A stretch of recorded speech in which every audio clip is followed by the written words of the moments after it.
आप देख रहे हैं अल्फा डिफेंस हिंदी में आपका स्वागत है। आज के इस वीडियो में हम लोग बात करने वाले हैं LCA Mark II और इसके फ्यूचर के बारे में। इसी वीडियो के दौरान हम लोग आमका को भी टच करेंगे, लेकिन फोकस हमारा LCA Mark II रहने वाला है। देखिए, जिस दिन से डिफेंस प्रोक्योरमेंट बोर्ड ने रफाल फाइटर जेट अप्रूव किए हैं, तब से बार बार ये क्वेश्चन निकल कर आ रहा है कि क्या इसका इम्पैक्ट इंडिजिनस प्रोग्राम्स को नहीं होगा। देखिए, ये बात सच है कि जब आप 35 बिलियन यूरोस की एक डील करते हैं तो आपके कैपिटल बजट का एक सिग्निफिकेंट पोर्शन देश से बाहर चला जाता है और उसका नेचुरली इम्पैक्ट आपके इंडिजिनस प्रोग्राम्स के ऊपर होता है।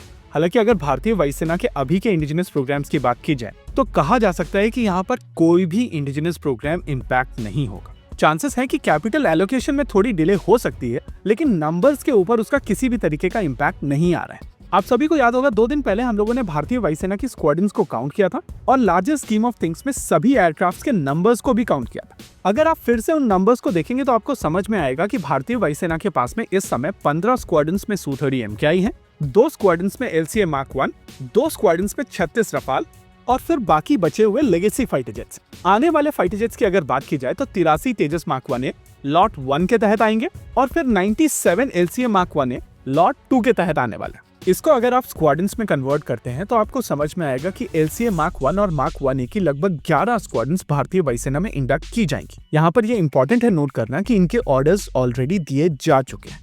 फिर बारी आती है MRFA के तहत खरीदे जाने वाले 114 फाइटर जेट्स की, और अगर आप इन 114 फाइटर जेट्स को स्क्वाड्रन्स में कन्वर्ट करेंगे तो ये कम से कम 5 से 6 स्क्वाड्रन्स बनती है। देखिए, करंटली भारतीय वायुसेना के पास में 36 रफाल हैं और उस हिसाब से रफाल की स्क्वाड्रन्स अभी शॉर्ट है, यानी कि नए खरीदे जाने वाले कुछ एयरक्राफ्ट इन स्क्वाड्रन्स के पास भी आ सकते हैं। और अगर ऐसा होता है तो यहाँ पर 5 स्क्वाड्रन्स होंगी, और अगर ऐसा नहीं होता है तो कम से कम 6 स्क्वाड्रन्स यहाँ पर होने वाली है। इसके अलावा तेजस Mark II के कमिटेड नंबर की अगर बात की जाए तो वो 180 है, और उस हिसाब से Mark II की 9 स्क्वाड्रन्स भारतीय वायुसेना के बेड़े में शामिल की जाएंगी। इन शॉर्ट यहाँ पर 4.5 जनरेशन के इंडिजिनस फाइटर जेट 20 स्क्वाड्रन्स में प्लान है, और इसके ऊपर सुपर सुखोई अपग्रेड और आर्म का एक अलग प्रोजेक्ट होने वाला है। चलिए, ये तो हुई चीजें अगर सभी चीजें उस हिसाब से चलती हैं जैसा प्लान किया गया है, लेकिन अगर एज सच तेजस की बात की जाए तो भारतीय वायुसेना का यह एयरक्राफ्ट कई परेशानियों में फंस सकता है। पहली परेशानी समझिए इंजन। LCA Mark I के साथ में इंजन इश्यूज रहे हैं, और पिछले कुछ समय से डोनाल्ड ट्रंप जिस तरीके से बिहेव कर रहे हैं उस हिसाब से यूएस के ऊपर किसी भी तरीके की डिपेंडेंसी बहुत ज्यादा रिस्की है।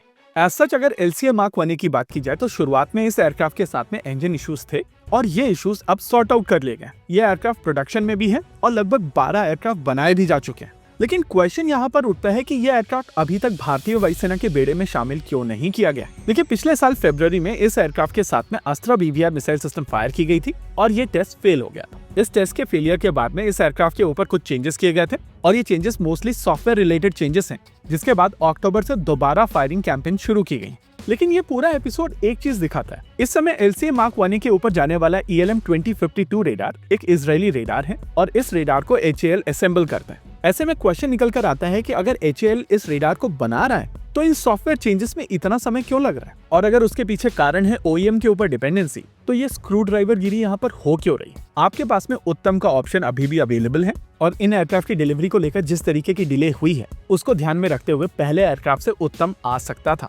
दूसरी चीज है इंजन। ये बात सच है कि LCA Mark I की डिजाइन DRDO की है, और DRDO ने ये aircraft air staff qualitative requirement के हिसाब से बनाया। लेकिन जब हम लोग महीनों स्पेंड करते हैं छोटे छोटे QR चेंज करने के लिए, ऐसे में इंजन जैसी परेशानी को देखते हुए हम लोगों ने यहाँ पर इंजन के बैकअप क्यों नहीं क्रिएट किए। आप सभी को याद होगा, जोरावर टैंक को जब DRDO ने डिजाइन किया था तो ये टैंक एक जर्मन इंजन के चारों तरफ डिजाइन किया गया था, लेकिन जब वो जर्मन कंपनी ये इंजन नहीं प्रोवाइड कर रही थी तो on the go American engine switch किया गया था, और ये फ्लेक्सिबिलिटी LCA Mark I और Mark II प्रोग्राम से गायब है। ये बात सच है कि एक फाइटर जेट जैसे प्रोग्राम का इंजन चेंज काफी कॉम्प्लिकेटेड प्रोजेक्ट हो जाता है, लेकिन हम लोगों ने फ्रांस को देखा है कि उन्होंने रफाल के केस में ये चेंजेस किए थे। इस पॉइंट ऑफ टाइम पर अगर LCA Mark I और Mark II के फ्यूचर की बात की जाए तो वो काफी हद तक यूएस के ऊपर डिपेंडेंट है, और जिस तरीके से चीजें मूव कर रही हैं उस हिसाब से रफाल भारतीय वायुसेना का बैकअप प्लान दिखता है। रही बात रफाल को लेकर कॉन्वर्सेशन, तो जिस तरीके से भारत में कॉन्वर्सेशन चल रही है वो सही नहीं है। कॉन्वर्सेशन ये नहीं होनी चाहिए कि क्या रफाल आना चाहिए या नहीं, कॉन्वर्सेशन होनी चाहिए कि रफाल कैसे आना चाहिए।